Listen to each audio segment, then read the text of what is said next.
Bonsoir,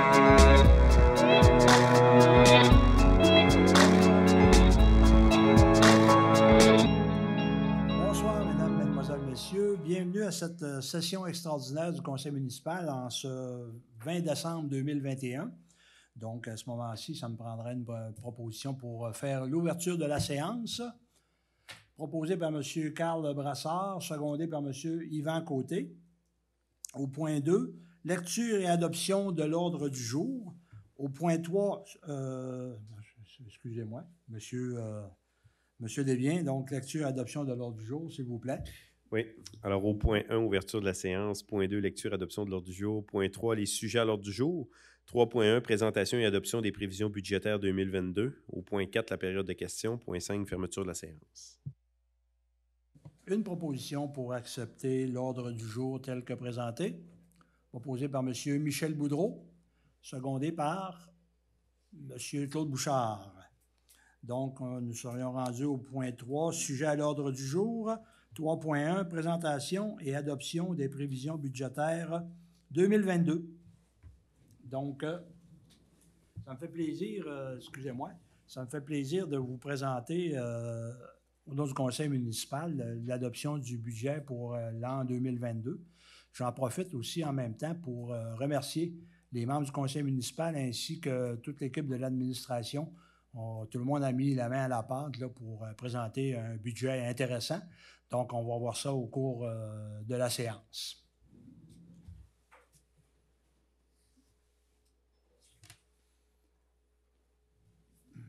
Je suis loin du micro, hein? Je vais essayer de parler fort.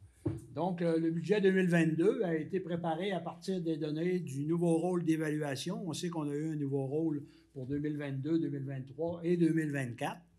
Et la valeur imposable prévue, incluant la dernière mise à jour. Donc, on s'est basé sur la valeur de la richesse foncière au montant de 185 463 250 au 1er janvier 2022, soit une augmentation de 8,5 % comparativement à la valeur utilisée lors de la confection du budget 2021.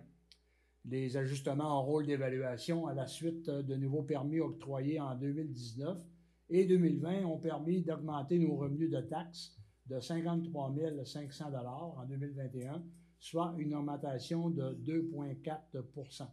Donc, on a eu plus de permis au niveau de la construction, rénovation. Donc, c'est ce qui a permis l'augmentation de ces montants-là. Les projets prévus en 2022, naturellement, on veut se projeter vers l'avenir, puis l'avenir proche qui va être 2022. Donc, le premier projet prévu, naturellement, c'est l'appel d'offres dans le cadre du projet d'assainissement des eaux au niveau du secteur village.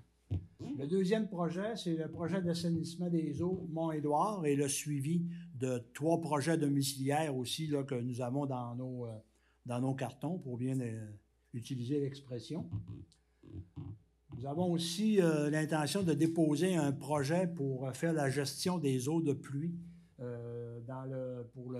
et le drainage de la montagne, parce qu'on sait qu'on a une problématique dans ces secteurs-là, donc il faut s'assurer de bien drainer les eaux de pluie dans le secteur. On a aussi un projet d'aménagement là, dans la cour de la petite école, là, surtout en arrière de la petite école. Donc, on veut améliorer l'aménagement prévu. Ah oui, merci. On va prendre le...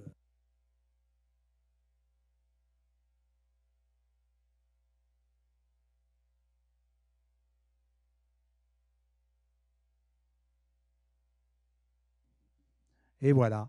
Ah! J'aurai moins de torticolis à la fin de la soirée. Donc, j'étais rendu au projet d'aménagement de la cour extérieure de la petite école. Effectivement, on a un projet afin d'améliorer l'aménagement qu'il y a en ce moment là, dans la cour de la petite école. On veut revoir aussi la réglementation afin de gérer les résidences de tourisme, chose qu'on entend parler là, de plus en plus et c'est un phénomène qu'on a à vivre, là, pas juste à l'Anse-Saint-Jean, un peu partout au Québec, dans les villes et les villages. Donc, on veut regarder là, pour revoir notre réglementation par rapport à ce phénomène là, de résidence de tourisme. On a aussi un investissement dans le renouvellement de l'affichage municipal de phase 2. Vous avez remarqué les nouveaux affichages là, qui ont été installés à l'entrée du côté en allant vers Petit-Saguenay et en allant vers Rivière-Éternité. Donc, on est rendu à la phase 2 là, de ce projet-là. Il va y avoir d'autres affichages là, qui vont être installés là, dans la municipalité. Début de la mise en place des compteurs d'eau qui vont faire partie des projets de 2022. Aménagement d'une aire de repos, secteur du quai à la Pointe. Donc, la municipalité a acquéri ou sur le point d'acquérir une portion de terrain et on veut aménager un petit parc là, pour que les gens puissent profiter de la belle vue sur le fjord, naturellement. Continuer la recherche de financement pour un parc intergénérationnel. Donc, notre directeur du développement travaille sur ce dossier afin là, de concrétiser le projet de parc intergénérationnel. C'est un budget, je crois, dans les environs de 125-130 000 $. Donc, on continue la recherche de financement pour mettre en place là, ce magnifique parc qui va plaire là, à nos aînés et à la population naturellement. Saint-Thomas-Sud, naturellement, bien, la réfection du glissement de terrain et les travaux de structure de la chaussée. Donc, oui, il y a le glissement de terrain qu'il faut régler, mais il y a aussi la structure de la chaussée en prévision, naturellement, des travaux qu'il va y avoir l'an prochain là, au niveau de l'assainissement des eaux. Donc, je passe la parole à M. Desbiens. Est-ce que tu voulais avoir le... Merci, M. Perron. Alors, on va rentrer un petit peu plus dans les détails là, au niveau des chiffres. Donc, dans les tableaux qu'on va voir, on va toujours avoir là, le même design. Là. Donc, on va avoir 2022, qui est le budget pour l'année prochaine, et on compare avec le budget 2021. Donc, c'est très important. Ce n'est pas le réel 2021 qu'on a, mais c'est bien le budget pour comparer de budget à budget. Et on a une petite note, là, budget sommaire, on a une petite parenthèse, là, excluant les honoraires de gestion. Sans rentrer dans les technicalités comptables, là, les revenus et les dépenses de la station de ski et du camping là, viennent circuler là, dans nos chiffres municipaux. On les a enlevés dans les chiffres qu'on va vous montrer là, pour vraiment là, que vous voyez simplement l'aspect administration de la municipalité, là, puis ce que le conseil municipal là, est appelé à gérer. Donc, sommairement, on peut voir là, qu'on a une hausse là, au niveau des revenus. 3,5 millions en 2021, on tombe à 3,9 en 2022. Les dépenses, 3,16 en 2021, on tombe à 3,56-57 en 2022. Et les affectations, on est similaire, là, une petite baisse là, due majoritairement là, au paiement là, des dettes à long terme qu'on va voir un petit peu plus loin. Donc ça, c'est la globalité. Maintenant, quand on va regarder les prochains documents, là, on va vraiment avoir le détail là, de chacune des catégories, en commençant par les revenus. Donc, les revenus, si on regarde tout de suite la colonne en bas, là, notre 3 923 versus notre 3 541. Donc, on a les chiffres qu'on avait à la CETAT précédente. Ça se décompose de quelle façon? Bien, ça se décompose en revenus de taxes, en transferts et subventions, services rendus, impositions de droits et autres revenus. On va faire encore la même logique. Donc, dans chacune des catégories, on va aller creuser davantage là, pour aller voir qu'est-ce qui s'est passé dans chacun des postes. En commençant par les revenus de taxes. Donc, on a 2021, on a 2 930 832 de revenus de taxes. On monte à 3 128 428. Si on va à la prochaine diapositive, on va aller à la prochaine. Donc, notre 3 128 428, qu'est-ce que c'est composé? Bien, on a la taxe foncière générale. La taxe foncière générale, c'est vraiment le taux de base. Là. En 2021, il était à 1,28. Donc, on calculait, là, on prenait la valeur foncière des maisons, on divisait par 100, puis on faisait fois 1,28, ce qui donnait 2 212 200. Donc, en 2022, si on fait le même exercice avec la valeur foncière prévue, on tombe à 2 336 836. Donc, on parle d'une hausse d'à peu près 120 000, 125 000 dans ces eaux-là. Taxe de compensation pour les services, on avait 664 000, là, arrondissons-là. On tombe à 736 000. Dans les taxes de compensation pour les services, on parle de la taxe d'aqueduc, la taxe d'égout, les matières résiduelles, fosses septiques. Puis dans la matière résiduelle, on a les déchets, le recyclage et les matières organiques. Donc, on arrive à 736 000. Donc, quand même une bonne hausse. On va le voir un petit peu plus loin là, quand on va regarder les taux de taxes, là, pour quelles raisons est-ce que les taxes de compensation ont augmenté. Et pour ce qui est des tenants lieux de taxes, ça, c'est les édifices gouvernementaux là, qui sont propriétés du gouvernement du Canada et du Québec, qui, eux, payent un taux là, versus ce qu'on appelle le taux global de taxation. Là, ils ont un calcul un peu différent. On voit là, qu'on se maintient là, en 2021-2022 à ce niveau-là, ce qui nous amène à 3 128 428 pour ce qui est des revenus de taxes. Ensuite, la prochaine diapositive, on voit les transferts et subventions. Donc, on voit on avait 294 500 l'année passée. Là, on tombe à 263 403. Pour quelle raison? On a les subventions au niveau des chemins. Subvention au niveau des chemins, c'est une subvention qui vient du MTQ. C'est 72 000 par année.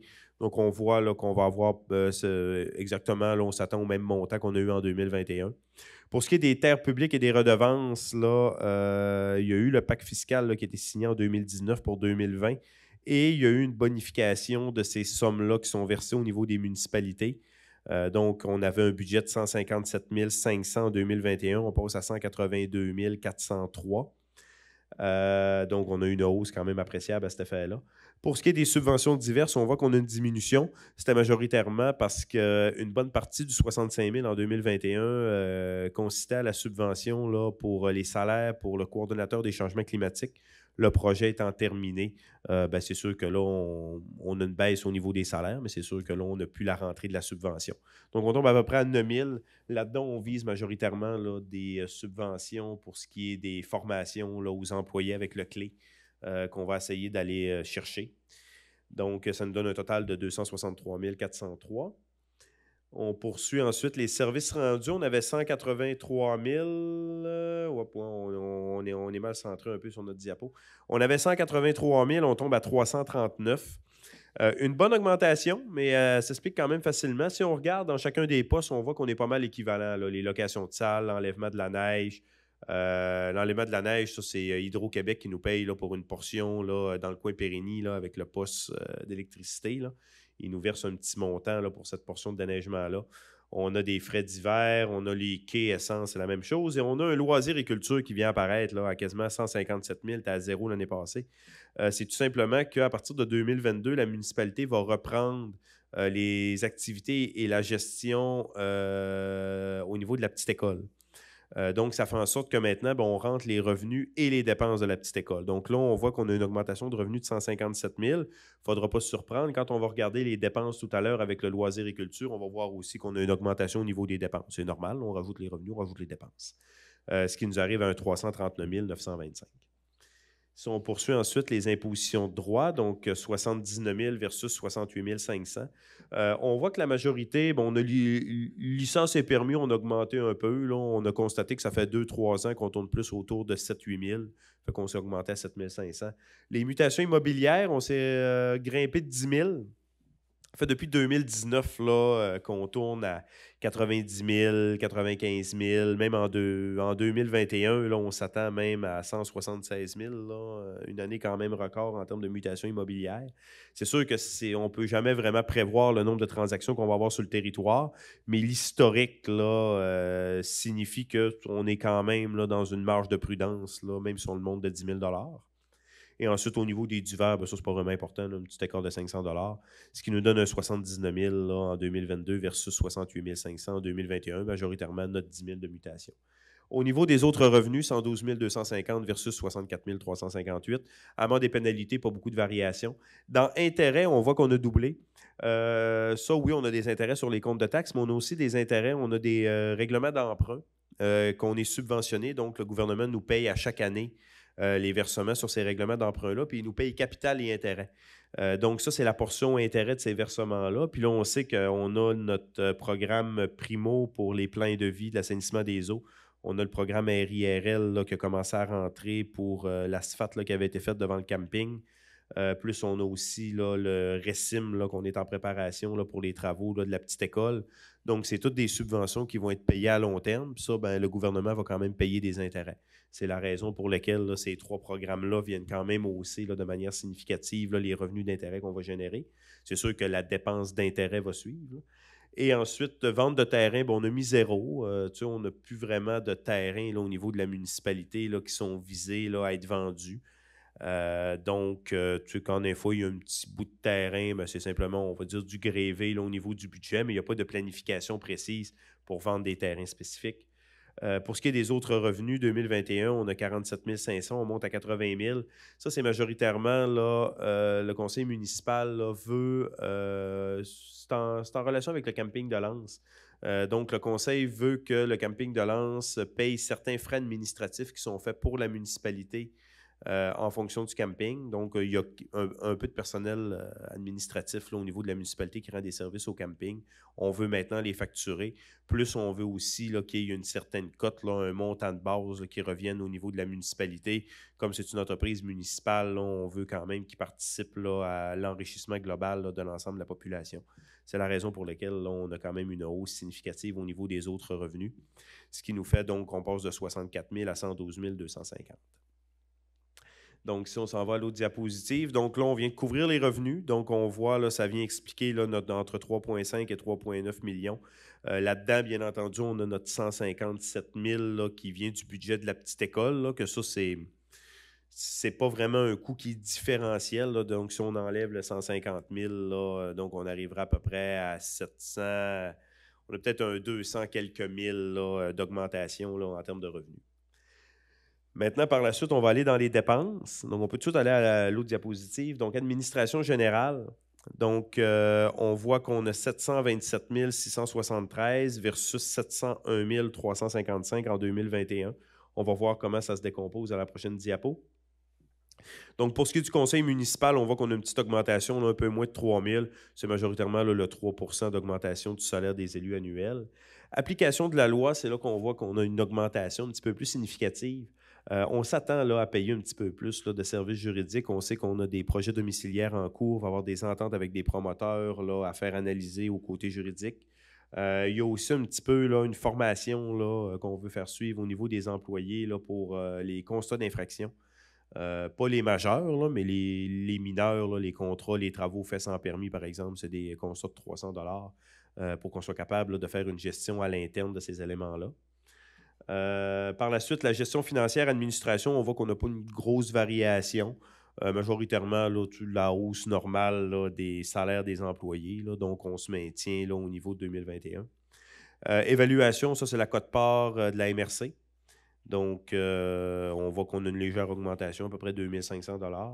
Et dans autres, on voit qu'on n'a pas beaucoup non plus de variations, on se maintient. Là. Des fois, c'est entretien, électricité, journal municipal. Des fois, on va rentrer là-dedans l'entretien de la bâtisse là, au niveau de l'édifice municipal. Mais on voit là, qu'en termes de valeur, on se maintient quand même pas mal. Ce qui fait que là, c'est là qu'on passe là, de 26 000 à peu près là, de coûts supplémentaires, majoritairement dû à l'application de la loi, là, les frais juridiques pour l'année 2022. Si on va ensuite la sécurité publique. Donc, la sécurité publique, on est à 398 000 versus 373 000. Donc, on a une hausse de 25 000. Là-dedans, on a la Sûreté du Québec. Donc, la Sûreté du Québec monte d'à peu près à 8 000 là, entre 2021 et 2022. Donc, on passe à 147 000. On a ensuite la régie incendie, là, qu'on a quand même un montant là, de près de 20 000 là, qui vient être absorbé. Je dirais on tourne un peu là, au montant qu'on avait en 2018. 2019, 2020, 2021, ça a baissé aux environs 200. Là, ça a remonté un peu. Majoritairement, la régie incendie a décidé de se faire un fonds de roulement pour investir là, au niveau là, de ses achats d'équipement. Donc, ce qui vient créer une charge additionnelle là, dans l'ensemble des municipalités. Et sécurité civile, on voit qu'on n'a pas une grosse variation. Ça, c'est surtout le gros de la dépense là-dedans, c'est les travaux préventifs au printemps, là, quand on vient dégager les ruisseaux. Donc, on a souvent un 20 000 là, qu'on se prévoit de budget à cet effet-là. Donc, ça vient expliquer un peu là, notre variation d'à peu près 25 000. Ensuite, on va aller dans le transport. Transport, route et bâtisse. Donc, 2021, on était à 551 000. Là, on tombe à 613 250. J'avais oublié que j'avais un petit pointeur ici. Donc, on parle d'une variation d'à peu près 60 000 $. Donc, là-dedans, on peut aller au niveau de la voirie. Là, on a un petit peu plus de détails. Puis là, je suis tout en train de faire un capella et je vais commencer à tourner mes pages pour aller chercher mes infos un petit peu plus spécifiques. D'accord. Donc, au niveau de la voirie, on a une hausse d'environ 17 000 au niveau des salaires, mais ce n'est pas une véritable hausse. Là. C'est simplement, on a revu la répartition. On a une petite baisse de salaire au niveau de l'urbanisme et une hausse au niveau de la voirie. C'est vraiment là, quand on répartit les salaires des employés dans les différentes catégories. Donc, ça nous fait un plus 18 000, puis je crois qu'on est à moins 12 000 au niveau de l'urbanisme, là, ce qui fait qu'au total, on a un 5 000 de variation pour 2 employés, ce qui fait du sens. Là. Ensuite, on parle de signalisation. On a un montant de 8 000. Là-dedans, on va aller faire un peu de... Non, on parle non seulement de pancartes, mais on parle aussi là, d'afficheurs de vitesse là, qui ont été signifiés là, au niveau de l'achat là, pour essayer de contrôler davantage là, la circulation rapide dans le village. Ensuite, on parle aussi formation espace clos. On sait qu'on a eu quand même là, quelques mouvements de personnel là, dans le courant de 2020-2021. Donc, il y a certaines formations là, qu'on doit redonner là, aux employés là, pour s'assurer que l'ensemble des employés soient capables d'effectuer leurs tâches correctement. Et on a un 3 000 là, de bonification au niveau des outils et certaines réparations au niveau du garage municipal pour rééquiper quand même là, certains de nos employés là, en termes de petits outils là, pour qu'ils puissent effectuer leurs tâches. Donc, c'est ce qui vient expliquer un peu là, la différence. Là, on parle d'environ 38-39 000 d'écart. Au niveau de l'enlèvement de la neige, ben ça, c'est vraiment là, le contrat de déneigement. Là. On a une hausse là, à chaque année. Là. Au niveau du contrat, donc on passe de 262 à 275, donc un 13 000 là, d'écart. Éclairage de rue, on se maintient à peu près au même budget. Majoritairement, c'est l'électricité et la mise en place de quelques lumières de rue là, qui vont être signifiées. Je pense que ça, c'est avec le comité voirie là, qui vont venir déterminer où est-ce qu'ils vont être posés. Circulation, on a encore ici un petit peu là, de signalisation, mais plus sécurité. En lien un peu là, avec ce qu'on s'était parlé là, au niveau de la voirie, là, être capable de peut-être un affichage, notamment on parle au niveau du Mont-Édouard, là, il manque des stops, il manque des... Tu sais, quand on se promène sur Vébron, là, il n'y a pas vraiment d'indication où arrêter. Donc, on va quand même essayer là, de prendre le contrôle à cet effet-là. Transport adapté, on voit là, que la quote-part, on s'attend à voir la même, autre des petits montants là, insignifiants. Ce qui vient faire la différence entre 551 000 et 613. Donc, on constate majoritairement là, de la formation. Après ça, une petite répartition salariale à oublier parce qu'elle s'annule. Puis on parle aussi là, de signalisation, un petit peu plus d'équipement là, pour être capable là, d'agir de manière plus efficace sur le terrain. Ensuite, on s'en va dans hygiène du milieu. Donc, hygiène du milieu, on parle de l'aqueduc, on parle de l'égout et on parle des matières résiduelles, les poubelles. Donc, au niveau de l'approvisionnement en eau potable, donc l'approvisionnement, c'est les usines. Donc, on voit qu'on a une variation quand même de 21-22 000. Là-dedans, nos variations, majoritairement, les tests pour les analyses des eaux ont augmenté. Il y a un bout qui est dû au COVID, il y a un bout aussi qui est dû, on a un réseau qui est quand même vieillissant, puis lorsqu'on a des bris, on doit faire des tests additionnels là, pour s'assurer là, qu'on n'a pas de contamination. Ce qui fait en sorte là, qu'on a augmenté le budget d'environ 3 000 par rapport à ça. Ensuite, on a le cours pour l'eau potable, donc pour être capable d'opérer. Là, donc, on a un nouveau directeur des travaux publics qu'on veut là, qui suive le cours. Donc, on parle d'un montant d'à peu près 5 000 2 000 à peu près pour suivre le cours. Puis on a un 3 000 aussi en accompagnement là, pour qu'on soit capable de faire les heures et qu'on ait une certaine autonomie par la suite avec les cartes de compagnon. Et on a aussi un budget de 10 000 là, on a une analyse à venir faire là, pour venir s'assurer que au niveau du Mont-Édouard, là, on est parce qu'on a des nouveaux développements domiciliaires, donc pour venir s'assurer qu'on va avoir une disponibilité là, au niveau de l'aqueduc, donc on ait suffisamment d'eau pour être capable d'alimenter tout le monde. Et sinon, ben, c'est quoi les mesures qu'on devrait prendre là, pour s'assurer là, de ne pas avoir de manquement à cet effet-là. Pour ce qui est du réseau de distribution, on voit une légère augmentation. C'est simplement, ça c'est une obligation au niveau du gouvernement. Là, on doit faire une analyse de vulnérabilité au niveau de l'eau potable. Donc, c'est en cours. On parle d'un montant d'à peu près 5-6 000. C'est majoritairement la variation.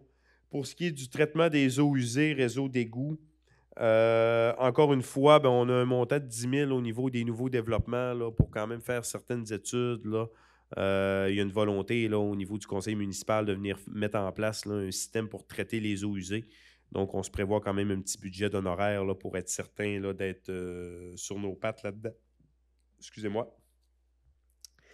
Ensuite de ça, les matières résiduelles. On voit que dans les matières résiduelles, on monte un montant de 30 000. Dans le montant de 30 000, il y a un montant de 10 000 qu'on peut oublier. Là. C'est une dépense qui arrive au niveau des fosses septiques. Cependant, vous ne verrez pas la différence au niveau de vos comptes de taxes parce que, dans le fond, l'année passée, on avait eu un estimé au mois de novembre là, que ça allait coûter à peu près 24 000 là, de coûts de fosses septiques. Finalement, on a eu le vrai chiffre en janvier. C'était plus 36 000. Et on avait déjà ajusté le taux de taxe pour rentrer 36 000 de revenus. Là. Donc, on avait un taux, je pense, c'était 63 là, au niveau des fosses septiques. Donc, c'était déjà corrigé, mais c'est juste que quand on avait voté le budget, il y avait 24 000 de dépenses. Mais les gens, lorsqu'on a fait le règlement de taxation en janvier, ont été taxés sur 36 000. Donc, vous n'aurez pas d'impact sur le taux de taxe, mais c'est juste que ça vient à se ressentir parce qu'on n'avait pas le vrai chiffre là, à la fin 2020. Par contre, le 20 000 qui reste de variation, c'est vraiment au niveau des matières résiduelles. C'est sûr que là, on espère quand même avoir une baisse là, avec le bac brun. C'est sûr que le coût le plus significatif, c'est tout ce qui est jeté dans les conteneurs, tout ce qui est jeté dans les bacs verts. On essaye là, de prendre certaines mesures là, à l'interne, le conseil municipal aussi, pour essayer de diminuer ces déchets-là. On sait qu'on a mis en place maintenant des permis dans lesquels les gens doivent faire un dépôt, prouver qu'ils ont bien disposé de leurs matériaux. Des fois, on a encore certaines délinquances là, dans certains conteneurs dans la municipalité. Les gens font des travaux, vont jeter ça dans les conteneurs qui ne servent pas nécessairement à ça. Donc là, les gens viennent jeter leurs poubelles. On se retrouve dans une situation où ils n'ont plus de place pour mettre les poubelles dans les conteneurs parce que 2 personnes ont fait des rénovations puis ont foulé les conteneurs avec ça. Mais ces conteneurs-là ne servent pas à ça. Ce qui fait que c'est sûr que ça vient augmenter la facture, puis ça augmente la facture pour l'ensemble des citoyens. Ensuite, on a environnement, on voit qu'on a une diminution. Bien, ça, c'est beaucoup notre projet au niveau des changements climatiques. Donc, la subvention SASC. On continue d'avoir un budget, là, peut-être à peu près 20-25 000 là, pour. On continue quand même de faire un peu affaire avec notre coordonnateur au niveau des changements climatiques. Il est plus maintenant à contrat, là, il n'est plus salarié. Puis on a aussi un petit budget là, d'à peu près un 15-20 000 là, pour... on sait que le gouvernement est en train d'ouvrir beaucoup de programmes là, pour les changements climatiques, l'environnement. C'est devenu une priorité là, au niveau des élections. Donc, on veut se garder un petit budget. S'il y a des nouveaux programmes qui rouvrent, mais ça nous fait une petite mise de fonds là, pour être capable là, d'aller chercher puis maximiser les sommes qui sont investies. Ce qui va nous faire une hausse d'environ 50 000 pour ce qui est de l'ensemble de l'hygiène du milieu. Par la suite, on va aller développement économique et urbanisme. Donc, par rapport à ça, on va commencer par urbanisme et zonage. On a une petite hausse de 7 000. Là-dedans, ben, on a un moins 12 000. Là, on avait parlé tantôt de répartition de salaire. Là. On avait plus 16 000 au niveau des travaux publics. Donc, on a un moins 12 000 au niveau de l'urbanisme. Cependant, on a un 5 000 en termes de formation. On a une nouvelle adjointe là, à l'urbanisme. Donc, on veut lui donner quand même certaines formations là, pour qu'elle soit outillée pour bien faire son travail. Et on parle aussi un 15 000 d'honoraires. Notamment, ben, on revient encore au niveau des développements domiciliaires au Mont-Édouard. Donc, c'est sûr qu'on va vouloir mettre en place des plans d'implantation et d'intégration architecturale. On a certains plans d'aménagement d'ensemble qu'on va vouloir faire analyser. On va avoir besoin de quelques services professionnels par rapport à ça. Et on parle aussi, M. Perron en a parlé tout à l'heure, le conseil municipal veut revoir la réglementation pour renforcer les règles qui entourent les résidences de tourisme. Donc, c'est certain là, qu'on va faire un travail à l'interne. À un moment donné, on va avoir besoin pour venir ébaucher là, les différents articles au niveau des règlements d'une aide professionnelle. Donc, pour ces 2 éléments-là, là, il y a un budget d'honoraires de 15 000 qui a été prévu. Ensuite, industrie et commerce, 103 000, on passe à 126 000. Majoritairement, le 20 000, là, c'est le FDT. Là, on sait qu'on a le Fonds de développement des territoires. Ce qu'on a fait, là, on a vraiment fait un buffer cette année. Là, donc, on a accès à 100 000 au niveau de la MRC. Et quand on va chercher le 100 000 on doit faire une mise de fonds de 20 %. Donc, c'est 20 000 sur 100 000. Donc, on est vraiment venu mettre une dépense de 20 000 là, pour couvrir l'ensemble de notre FDT. C'est ça qui vient faire l'augmentation. Par les années passées, on ne le prévoyait pas, mais ça nous créait souvent là, un petit excédent là, des dépenses qu'on n'avait pas prévues. Donc, on n'a pas voulu prendre de chance cette année, on l'a rentré. Pour ce qui est du tourisme, ce n'est pas des sommes majeures. Programme d'aide publicité, c'est les mêmes budgets aussi. Autres biens, les mêmes budgets. Autres, la même affaire. On va passer quand même rapidement. On arrive à un total, donc 466 000 versus 503 000. Donc, on parle d'un montant un petit peu moins de 40 000 là, d'augmentation au niveau des dépenses à cet effet-là. Par la suite, quand on s'en va, le loisirs et culture, donc on avait 395 000, on passe à 603 000. Si on se souvient, ben, on a édifice, salle communautaire, équipement de loisirs. On a une grosse augmentation. Encore une fois, ben, c'est parce qu'on ramasse en partie là, le budget de la petite école. Donc, on avait vu tantôt près de presque 160 000 là, d'augmentation là, au niveau des revenus. Donc, ça suit ici au niveau des dépenses aussi. Et on a aussi un petit 20 000 là, pour finaliser. Là, il y a quelques petites choses là, dans le projet de la petite école là, au niveau de la scène, une rampe d'accès. Donc, là, on est en train de parler de la salle communautaire. Il y a quelques petits éléments là, qui nous restent encore là, à venir corriger pour avoir la finalité au niveau de la salle. On parle d'un montant de 20 000. On est venu le rentrer aussi au niveau du budget de fonctionnement. Pour ce qui est de la bibliothèque, on voit qu'on se maintient. Subventions aux organismes, on a une hausse de 10 000. Je vous dirais qu'historiquement, on mettait 35 000, mais ça arrivait souvent au niveau des différentes demandes des organismes qu'on finissait aux alentours de 45. Donc, on est allé à un montant plus réel de 45 000. Cependant, il y a une politique maintenant qui est en place au niveau des subventions aux organismes. Donc, les organismes, maintenant, ils ont un formulaire à remplir. Il y a vraiment une politique à suivre, puis il y a une analyse avant que ce soit déposé au conseil municipal. Et l'ensemble des organismes, d'ailleurs, là, ont reçu une documentation à cet effet-là. Donc, à partir de 2022, toutes les demandes d'organismes devront passer par cette politique-là pour assurer quand même là, un contrôle des sommes qui sont versées par la municipalité, puis savoir qu'est-ce que les organismes font avec cet argent-là. Pour ce qui est de la subvention de fonctionnement du Mont-Édouard, on voit qu'on se tient encore. Là, on donne tout le temps 150 000. C'est répété pour ce qui est de 2022 et pour les prochaines années. Donc, c'est là qu'on vient créer là, une hausse d'à peu près un petit peu plus de 200 000 là, au total au niveau de nos loisirs et culture. Encore une fois, majoritairement dû au budget de la petite école qui a été intégré au budget municipal. Par la suite, on continue, on tombe dans les intérêts, frais de financement. Un petit peu plus tranquille, cette section-là. Donc, on est à 111 000 versus 116 000. Donc, les frais d'intérêt à long terme, plus on paye nos dettes, moins on paye d'intérêt, plus on paye de capital. C'est le même partout. Frais de refinancement, on a tout le temps un refinancement de règlement d'emprunt. Là, on parle tout le temps d'un montant d'environ 5 000 par année. Là, donc, on le répète année après année. Frais d'intérêt à court terme, on a rajouté une petite hausse. Là. On sait qu'on va avoir quand même notre budget là, d'assainissement des eaux village. Ça va être quand même un bon règlement d'emprunt. On va essayer de ne pas trop aller au niveau du financement à court terme, mais on s'attend à aller piger un petit peu dedans pareil. Là. Donc, on s'est mis quand même un petit montant de 3 000 de buffer. Pour ce qui est des autres frais, on se maintient. Donc, ça nous crée une diminution de dépenses là, d'environ 4 500 $. Et tout ça vient totaliser dans le bas ici, je ne sais pas si on peut voir sur la caméra. Donc, on avait 3 160 000 de dépenses, on tombe à 3 565 000. Donc, c'est l'ensemble de toutes les catégories qu'on vient de passer ensemble. Par la suite, on a la catégorie affectation. Ça, c'est le chinois comptable. Dans le fond, là, en comptabilité municipale, il y a des choses qui deviennent des dépenses qui ne sont pas nécessairement des dépenses dans les entreprises privées ou dans les OSBL, notamment les remboursements au niveau de la dette à long terme. On voit qu'on a quand même eu une bonne diminution. Il y a deux choses là-dedans. La première, si on va dans les montants pour voir dans le futur, on a fait un petit reclassement ici. On a un montant de 50 000 $. Avant, il était là. Là, maintenant, il est rendu là.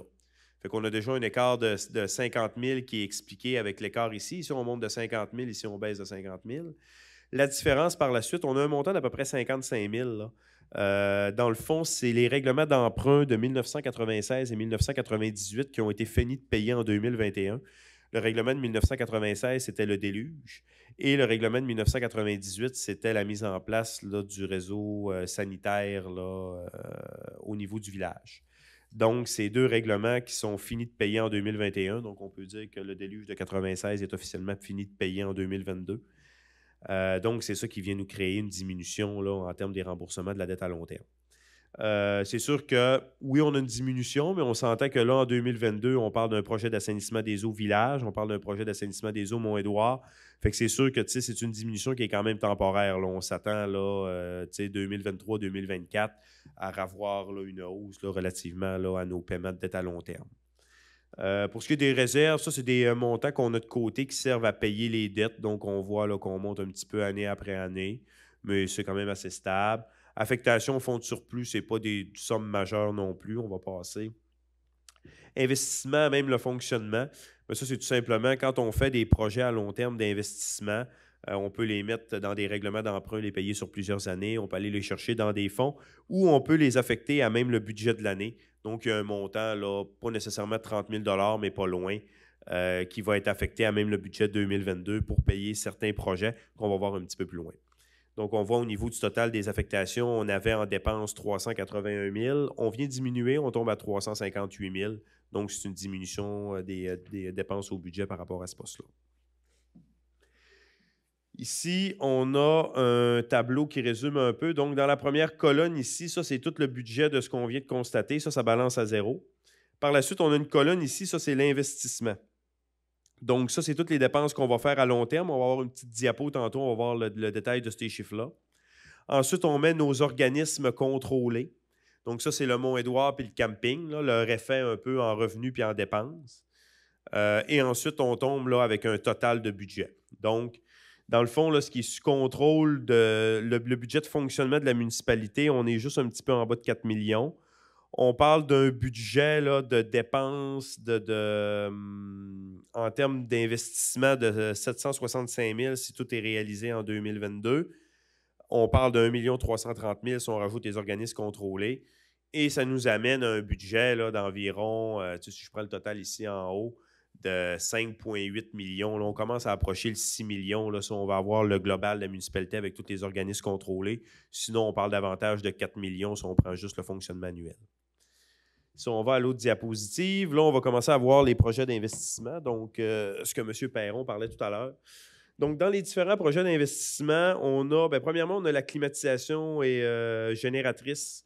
Climatisation au niveau de l'édifice municipal, on est encore à l'eau. Là. Maintenant, on a des règlements qui nous demandent de changer ces systèmes-là, donc on doit se conformer. Et génératrice, c'est une génératrice pour l'édifice municipal et pour la petite école. L'édifice municipal étant un centre de coordination des mesures d'urgence et la petite école étant un centre de sinistrés, c'est important que si on perd l'électricité, qu'on ait une génératrice dans ces établissements-là pour être capable de les faire fonctionner, notamment si on a des sinistrés. C'est vital. Donc ça, pour ces éléments-là, on a un règlement d'emprunt qu'on a 150 000 de disponibles, le 21 385. Donc on irait ponctionner un 50 000 là, donc l'ensemble de la dépense dans ce règlement-là.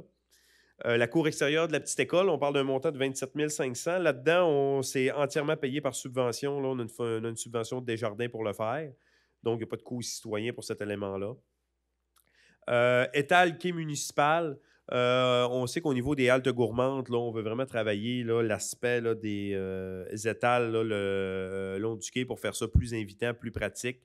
Donc, là-dedans, on aurait une subvention d'environ 70 % dans divers programmes pour être capable de le payer. Puis la différence, on irait dans le FDT de la MRC pour être capable d'aller chercher. Donc, on aurait un 70 % de subvention externe et un 30 % là, de subvention à même la MRC. Ensuite, on a le stationnement presbytère. Là, c'est un projet qu'on voulait faire en 2021, là, mais on sait qu'avec le COVID, puis c'était difficile au niveau de la disponibilité des entrepreneurs. L'accent a été mis davantage là, en 2021 au niveau de la piste cyclable, notamment au niveau du glissement de terrain. C'était plus critique là, qu'on vienne corriger ça en 2021, là, qu'on fasse le stationnement du presbytère. Donc, on a choisi nos combats. Mais c'est prévu là, pour 2022. Donc, on parle d'un coût de 18 000. Là-dedans, on parle, ça, on ira entièrement au niveau du FDT. Donc, on aura un 80 % dans le FDT à 14 400. Puis, on aura une petite mise de fonds à même le fonctionnement de 3 600. L'affichage municipal phase 2, donc on a refait les affichages au niveau des entrées de la municipalité, au niveau du coin des routes. La phase 2, c'est majoritairement les pancartes un petit peu dans le milieu du village, des fois pour dire, là, vous rentrez dans le secteur patrimonial, dans 3 km, vous arrivez au quai. Donc, il y a différents affichages à cet effet-là. C'est ce qu'on parle ici avec le 45 000. Là-dedans, on ira encore au niveau du FDT, donc un 80 % là, dans le FDT, 36 000 et un 9 000 là, qui serait payé à même les fonds de la municipalité dans le budget courant. Mise à niveau des automates, donc on a certaines problématiques là, au niveau de nos automates, de nos ordinateurs, là, au niveau de nos usines d'aqueduc. La communication commence à se faire difficilement, là, donc on a beaucoup d'interventions manuelles qu'on doit faire. Donc on parle vraiment d'une mise à jour là, pour revenir en contrôle à distance, là, puis venir diminuer les coûts d'intervention là, et de salaire au niveau des usines d'aqueduc. Donc là-dedans, en termes de subvention, là, on parle vraiment de la taxe sur l'essence. Donc, on irait le chercher là. On parle soit d'un montant de 80 puis une dépense en immobilier. Ils appellent ça le seuil d'investissement en IMO qu'il faut faire nous autres mêmes. On parlerait d'un montant de 12 000 pour atteindre 60 000. Donc, le 12 000 serait prêt à même le budget de fonctionnement. Et par la suite, on a le parc Pointe-Perron. Donc, ça, c'est dans le fond, là, quand on arrive là, dans le secteur du quai, on a l'espèce de rond-point qui vire. Là, et on a là, une espèce de zone dans le milieu du rond-point là, où est-ce qu'on a de la verdure. Donc, il y a un plan là, de céder. Le propriétaire veut céder gratuitement cette portion-là. Et ça serait de faire là, un petit parc, là, une petite aire de repos pour les gens. Dans le fond, on irait chercher 25 000 dans notre fonds parc et terrain de jeu. Et on aurait une subvention. Là, le reste, on irait chercher dans les FDT là, 20 000 donc, pour faire 45 000 Par la suite, l'autre diapositive, on a encore quelques projets dans la prochaine. Haute-Pluie, village alpin. Là, ça, c'est quand même un gros morceau, là, 569 500. On irait chercher une subvention de 175 000 et on irait chercher un emprunt de 394. Il faudrait faire un emprunt distinct. C'est tout simplement qu'on sait qu'on a des problématiques, là, en particulier dans le secteur de la rue de Vébron, là, dans le développement des 65 terrains. Quand il mouille, le chemin a tendance à partir. Il y a beaucoup d'entretien qui doit être fait. Mais avant d'asphalter, il faut quand même s'assurer là, de gérer l'eau. Parce que si on asphalte, ça va juste être une glissade pour l'eau, puis ça va aller créer des problèmes ailleurs. Là. Ça peut même déborder au niveau des autres terrains. Ça peut s'infiltrer dans le sol, puis si on asphalte après 2 ans, ça va être à recommencer. Cependant, on voit là, en termes de coûts là, ce que ça représente. C'est sûr que tant qu'à faire un projet, on va le faire pour la montagne alpine. Là. On ne le fera pas juste pour des petits poutres. Donc, nécessairement, ça nous prend là, quand même là, des subventions, des aides financières. Là, on n'est pas capable d'absorber là, ce type de coût-là à 100% là, simplement au niveau de la municipalité. Donc, là, on va déposer un projet en 2022 pour espérer justement là, être capable d'aller chercher un financement et pouvoir commencer, c'est pas en 2022, peut-être en 2023, là, ce type d'études-là, puis commencer à faire peut-être une planification de travaux pour régler l'écoulement des eaux de pluie là, au niveau du secteur. Pour ce qui est du parc intergénérationnel, on parle d'un montant proche de 130 000. Là-dedans, on irait chercher le fonds de roulement. Donc, on a 100 000 dans le fonds de roulement. Donc, on irait chercher un 41 400. Et par la suite, on aurait là, des subventions, là, un 87 800, différentes sources de subventions. Là. Notre directeur au développement est en train de travailler ça. Là. On lui a donné un objectif entre 85 et 90 000 de subventions pour pouvoir réaliser le projet. Saint-Thomas, glissement de terrain, on parle d'un montant de 200 000. Là-dedans, on s'attend à avoir à peu près un 75 de subvention là, qui vient du ministère de la Sécurité publique. Il y a un 50 000 qu'on doit absorber. On irait dans notre 21 385. Tantôt, on avait la climatisation et les génératrices, on prenait un 50 000. Là, on prend un autre 50 000. C'est un règlement de 150, donc il va rester un 50 000 de disponible relativement à ce règlement-là pour faire 200. Saint-Thomas, intégrité de chemin, on sait qu'on va avoir une déviation de trafic là, lorsqu'on va faire les travaux au niveau de l'assainissement des eaux. On sait qu'on a quelques problèmes aussi là, au niveau des... Quand on passe le gradeur, des fois, là, ça donne des bons relais. Là, on est en train de travailler ça là, pour être capable d'avoir une structure de chemin qui va avoir plus de bon sens. Donc là-dedans, on parlerait de subventions d'environ 50 000 Il y a une subvention du député de 35 000 plus on reçoit un 15 000 à chaque année. On va probablement le mettre là-dedans aussi pour faire 50 puis on irait dans notre fonds de carrière sablière là, pour aller affecter un 75 000 pour aller chercher notre 125 000 puis s'assurer que, bon, quand il va y avoir un petit peu plus de trafic sur Saint-Thomas, on va quand même garder le contrôle du chemin. Là, on n'aura pas besoin de faire des interventions significatives aux 3-4 jours. Et ensuite, il y avait un petit projet, là, plantation d'arbres. Je vous dirais, ça fait 2 ans là, qu'on le reporte, souvent par manque de temps, manque de fonds, etc. Ça, c'est un projet au niveau de notre directeur du développement. Là, puis en même temps, ben, on rentre aussi au niveau de l'adaptation au changement climatique. Là. Des fois, quand on plante des arbres, ça permet des fois de stabiliser le sol, éviter des glissements de terrain, avoir une meilleure absorption là, des eaux de pluie. Donc, on parle de 18 000 de subventions. Là, on passerait majoritairement dans l'FDT. Il y aurait une petite subvention là, de 4 620 là, de arbres. Je ne me souviens plus du nom là, de l'organisme. On a quand même un objectif, outre cette subvention-là, d'essayer de s'en trouver d'autres, outre le FDT, là, pour être capable peut-être d'aller chercher un 50-66 là, de subventions extérieures, puis d'aller combler simplement un 30 avec le FDT. Ça ne veut pas dire qu'on va être capable, là, mais on va quand même essayer de faire l'effort là, pour essayer de diminuer le plus possible ce qu'on va ponctionner au niveau du FDT. Donc ça fait le tour au niveau de l'investissement. Puis si on retourne tout à l'heure, là, on avait un tableau, on avait 765 000 de dépenses d'investissement. Ben là, vous venez de voir tous les chiffres dans le détail. Au niveau des revenus, je pense qu'un graphique parle plus, donc on pourrait peut-être aller à l'autre graphique. Donc, ça nous permet de voir un peu comment les revenus de la municipalité sont répartis. Donc, on voit que la majorité des revenus de la municipalité vient des revenus de taxes. On voit ensuite transferts et subventions, services rendus. On se maintient quand même là, dans des taux 7-8 %. Puis là, on a des petits pourcentages, là, autres revenus, puis imposition de droit avec nos droits de mutation là, qui sont... Même si on est tout le temps content d'avoir ces revenus-là, on voit que ce n'est pas ça qui est majeur là, pour virer à la municipalité. Si on va dans les dépenses, on va aller dans l'autre aussi, oui. Donc, on voit là, qu'au niveau des dépenses, on a quand même une tarte là, qui est quand même bien répartie. Donc, on a notre administration générale un petit peu plus élevée à 21. Cependant, on voit le transport et voirie, hygiène du milieu, loisirs et culture, on tourne tout à 17 %. On a un 14 développement économique, urbanisme.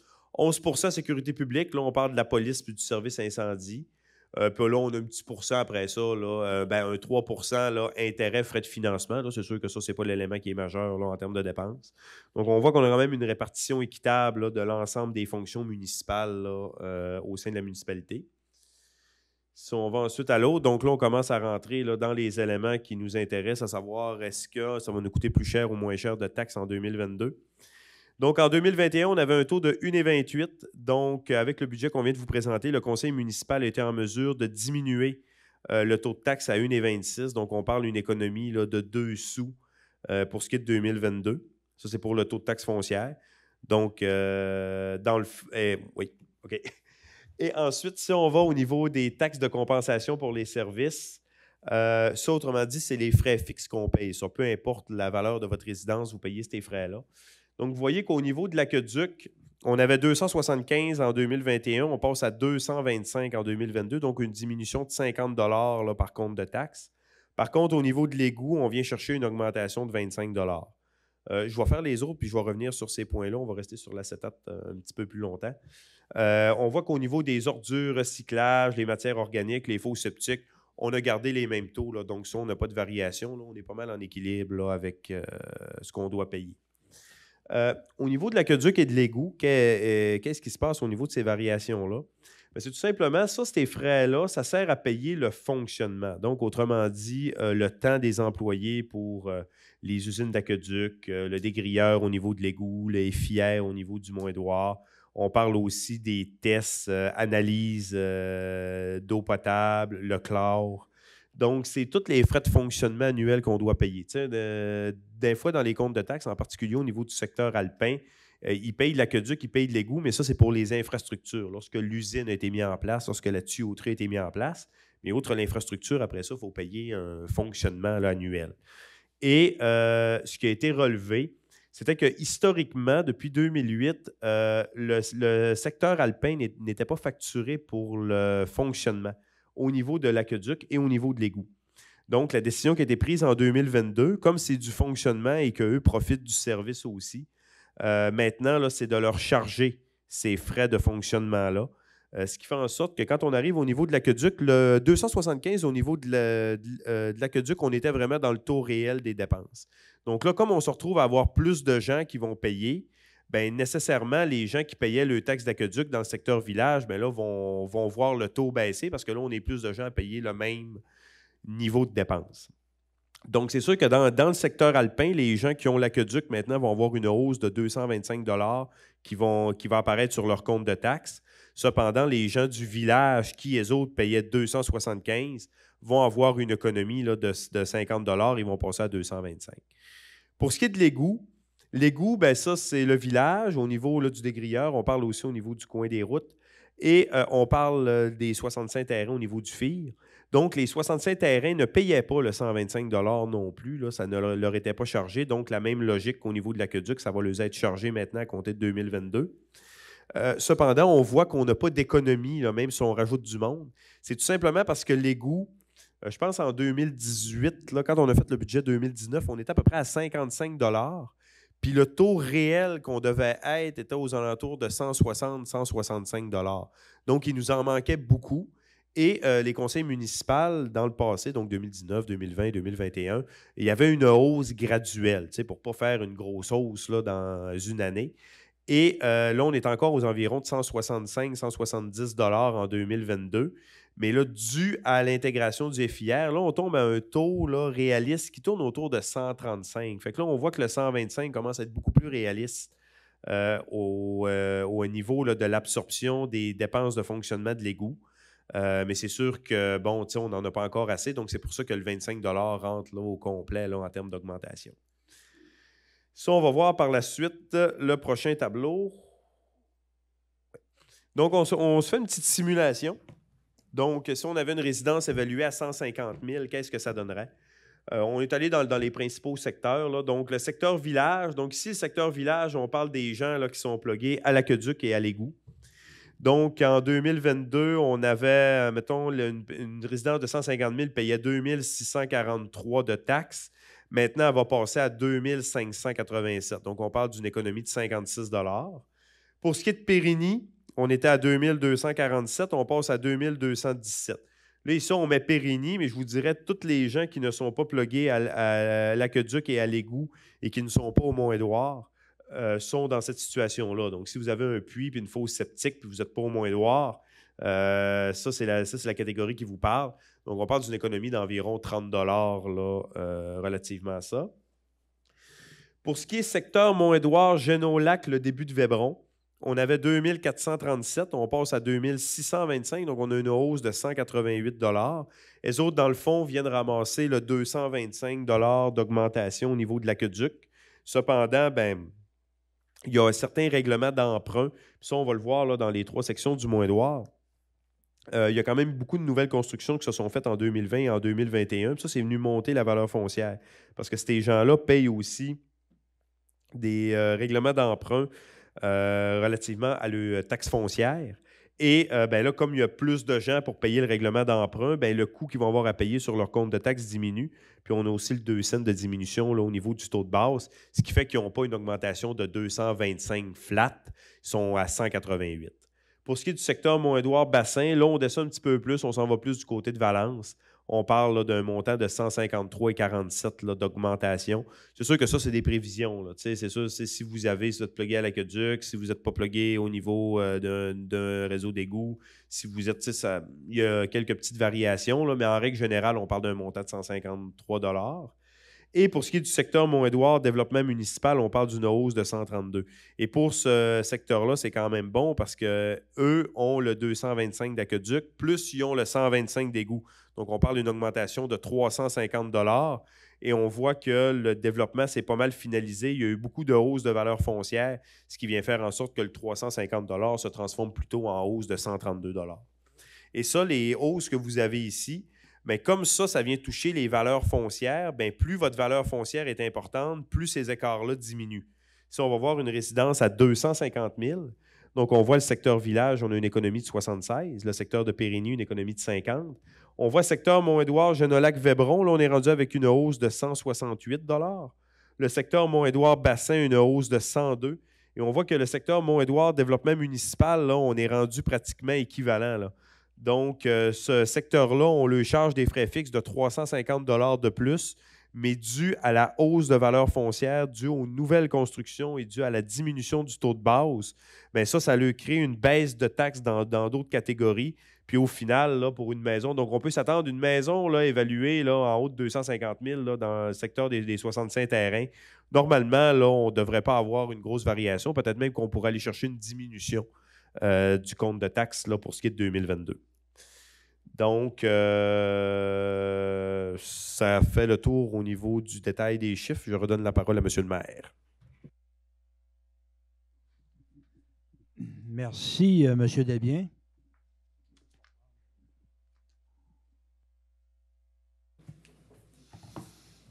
Merci, M. Desbiens. Donc, comme vous pouvez le constater, il y a eu un travail quand même important de faire au niveau du budget. Puis, comme je l'ai mentionné au début, effectivement, ça a été un travail là, de toute l'équipe là, au niveau de l'administration et des conseillers, au niveau du conseil municipal.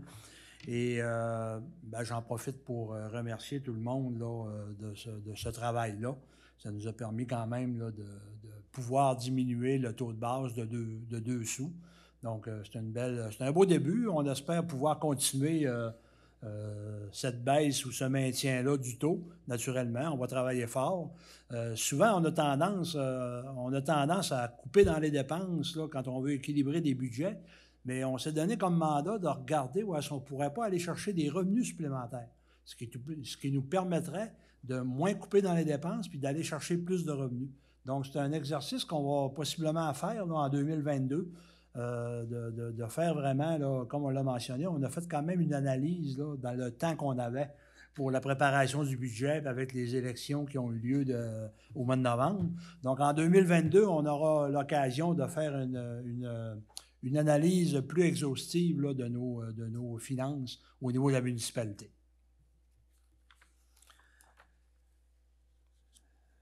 Donc, ça me prendrait à ce moment-ci une proposition pour adopter les prévisions budgétaires 2022, proposée par M. Daniel Boudreau, secondée par M. Michel Boudreau. Est-ce qu'il y a des questions, commentaires ou discussions sur l'adoption? Ça va. Quels sont ceux qui sont pour l'adoption? Tout le monde est pour. Je vais voter aussi. Donc, à l'unanimité, on accepte là, les prévisions budgétaires 2022. Nous serions maintenant rendus à la période de questions. Est-ce qu'on a des questions dans la salle? Non. Questions du public sur Facebook non plus. Donc, avant de fermer la séance, j'en profite à mon nom personnel, au nom du conseil municipal, au nom de toute l'administration municipale aussi, pour vous souhaiter de joyeuses fêtes, joyeux Noël 2021 et une bonne année 2022, remplie de toutes sortes de belles réalisations. Et puis, on va regarder de l'avant tout le monde ensemble pour vivre une année 2022 plaisante là, le plus possible. Donc, à ce moment-ci, ça me prendrait une proposition pour la fermeture de la séance, proposée par M. Daniel Corbeil. Secondé par... Non, ça ne prend pas de secondaire. Je suis toujours mêlé entre le début et la fin. Ça va venir. Merci beaucoup à tous et bonne fin de soirée. Joyeuses fêtes.